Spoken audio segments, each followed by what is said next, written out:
Di Finlandia, perusahaan bernama Polarnic Energy telah mengembangkan baterai pasir yang unik. Baterai ini menggunakan pasir dan garam cair sebagai bahan penyimpanan energi panas. Pasir yang dipanaskan hingga mencapai suhu 500 hingga 600 Celcius dapat menyimpan energi panas selama berbulan-bulan. Upaya ini dilakukan untuk mengatasi dekarbonasi sekaligus mencari alternatif energi terbarukan yang ramah lingkungan. Sedangkan di Indonesia, saat ini sedang mengimplementasikan secara bertahap biofuel untuk mengurangi ketergantungan pada bahan bakar fosil dan meningkatkan penggunaan energi terbarukan. Tahun ini, 2025, Indonesia telah resmi mengimplementasikan B40. Kebijakan ini tidak hanya menghemat devisa hingga 400 triliun rupiah, tetapi juga mengurangi emisi karbon dioksida atau CO2 hingga 42 juta ton pada tahun ini. Maka dari itu, beberapa sumber mengatakan prediksi harga CPO akan terus meningkat di tahun ini, bahkan akan lebih baik daripada tahun 2024 yang telah mencapai titik tertinggi dalam 3 tahun terakhir. Hal ini karena B40 memiliki target produksi sebesar 15,62 juta ton kiloliter, meningkat sebesar 16,48% dibandingkan dengan produksi biodiesel B35 pada tahun 2024 yang lalu. Diperkirakan peningkatan permintaan CPO sekitar 17,57 juta kiloliter untuk mendukung program biodiesel tersebut. Selain itu, penerapan B40 akan memangkas ekspor CPO sebesar 2 juta ton. Kebijakan ini akan memberikan dampak positif bagi para petani karena dengan meningkatnya permintaan CPO, harga CPO di dalam negeri akan lebih stabil. Namun sebaliknya terjadi pada para pengusaha, khususnya para eksportir, karena walau bagaimanapun, harga CPO di luar negeri lebih tinggi dibandingkan di Indonesia. Dengan kuota ekspor yang dipangkas, tentu pendapatan mereka akan berkurang. Dalam jangka pendek, mungkin dampaknya tidak begitu terasa bagi para petani kita, tetapi dalam jangka panjang, kebijakan ini akan memberikan dampak positif bagi mereka. Karena dengan semakin meningkatnya kebutuhan CPO di dalam negeri, pada akhirnya Indonesia tidak akan lagi bergantung pada harga pasar di luar negeri yang fluktuatif, yang dulu menjadi momok menakutkan bagi para petani. Meski demikian, nampaknya pencapaian ini tidak membuat Indonesia berpuas diri. Sebuah terobosan baru dari anak bangsa yang lahir di tanah air kita telah berhasil membuat teknologi yang dapat mengubah air laut sebagai salah satu bahan bakar atau alternatif sumber energi, yaitu Green Synthetic Fuel atau disingkat dengan GSF. GSF merupakan bahan bakar buatan yang diproduksi melalui teknologi plasmalisis proses dengan air laut sebagai bahan baku utamanya. Penemuan ini bukan hanya sekedar pilot project, tetapi sudah sampai ke tahap produksi. PT Teknologi Alam Semesta dan PT CA Gas Karya Indonesia merupakan perusahaan yang sejak awal secara aktif berkontribusi dalam pengembangan teknologi dan kemajuan industri serta komersial Green Synthetic Fuel.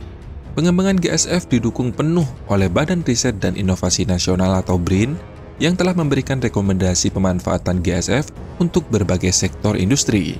BRIN juga telah menyediakan akses fasilitas laboratorium yang canggih dengan tingkat presisi tinggi untuk pengkajian GSF, memastikan data dan informasi pengujian yang komprehensif, lengkap, dan andal. Fasilitas data tersebut setara dengan metode observasi dan validasi teknis bahan bakar lainnya. Jadi, tidak perlu lagi meragukan hasil dari uji laboratorium ini. Sebelumnya, GSF telah melakukan tahap pengujian pada mesin pembangkit diesel skala besar. Pencampuran GSF dengan regas LNG telah terbukti mampu dengan baik memproduksi energi listrik yang efisien.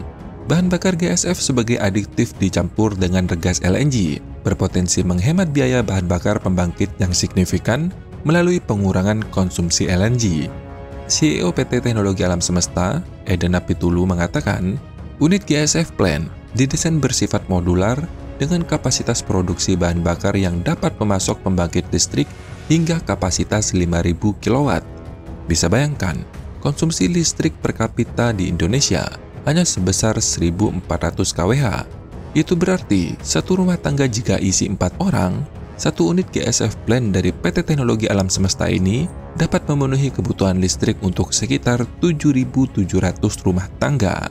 Tentu, pengembangan GSF ini bermanfaat bukan hanya bagi industri, tetapi mempunyai potensi besar sebagai alternatif bahan bakar untuk pembangkit listrik mini di pulau-pulau terpencil di Indonesia. Selain itu, pengujian GSF juga dilakukan pada 2 kendaraan roda 4, yaitu Toyota Avanza dan Mitsubishi Expander. Protes dilakukan keliling SCPD dan Jalan Sudirman, Jakarta. Dengan demikian, dapat disimpulkan bahwa GSF akan sangat berpotensi untuk ikut serta dalam option pada program transisi energi nasional. Mungkin sampai di sini ada pertanyaan, apakah GSF bisa langsung digunakan tanpa campuran LNG? Dan yang kedua, apakah GSF bisa diterapkan untuk bahan bakar mobil secara aman? Mengingat GSF bahan bakunya dari air laut yang notabene mempunyai sifat korosi yang tinggi. Green Synthetic Fuel yang dihasilkan melalui proses plasmalisis memang membutuhkan air laut sebagai bahan baku utamanya. Namun dalam konteks penggunaan GSF tanpa LNG, GSF dapat digunakan secara independen sebagai bahan bakar alternatif untuk mesin pembangkit listrik. Sekali lagi, untuk mesin pembangkit listrik.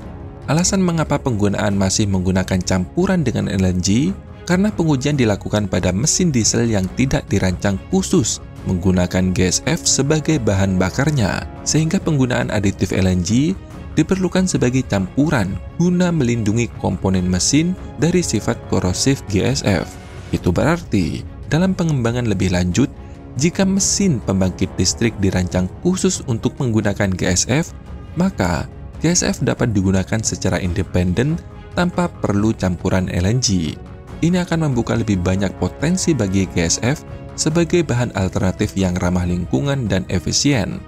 Tetapi kembali lagi, pengembangan dan adaptasi teknologi mesin pembangkit listrik untuk GSF memerlukan investasi dan penelitian lebih lanjut.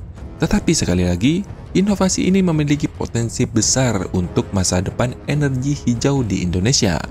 Maka dari itu, semoga proyek ini dilirik oleh pemerintah, karena dukungan dari pemerintah itu sangat penting untuk kesuksesan proyek seperti Green Synthetic Fuel. Dengan dukungan yang kuat, proyek ini diharapkan dapat mendapatkan perhatian yang lebih luas, pendanaan yang memadai, dan regulasi yang mendukung untuk implementasi yang lebih luas. Selain itu, ini adalah kesempatan besar untuk membuktikan bahwa bangsa Indonesia juga bisa menjadi yang terdepan dalam hal teknologi. Jangan sampai ini bernasib seperti biomasa, yang sudah dikembangkan sejak 1960 oleh Profesor Subagio, tetapi baru direalisasikan pada tahun 2018. Seandainya kala itu biomasa segera diterapkan, mungkin semua BBM di Indonesia saat ini sudah menggunakan B100 dan tidak ada lagi langit yang berkabut di Jakarta seperti sekarang. Bagaimana menurut kalian? Apakah kalian setuju jika Green Synthetic Fuel mendapat dukungan secara langsung dari pemerintah demi kemakmuran dan kemajuan bangsa kita bersama? Sekaligus menunjukkan bahwa bangsa kita bisa menjadi bangsa yang terdepan dalam hal teknologi. Silakan tulis pendapat kalian di kolom komentar. Semoga informasi ini bermanfaat. Sampai jumpa di next video. Dadah!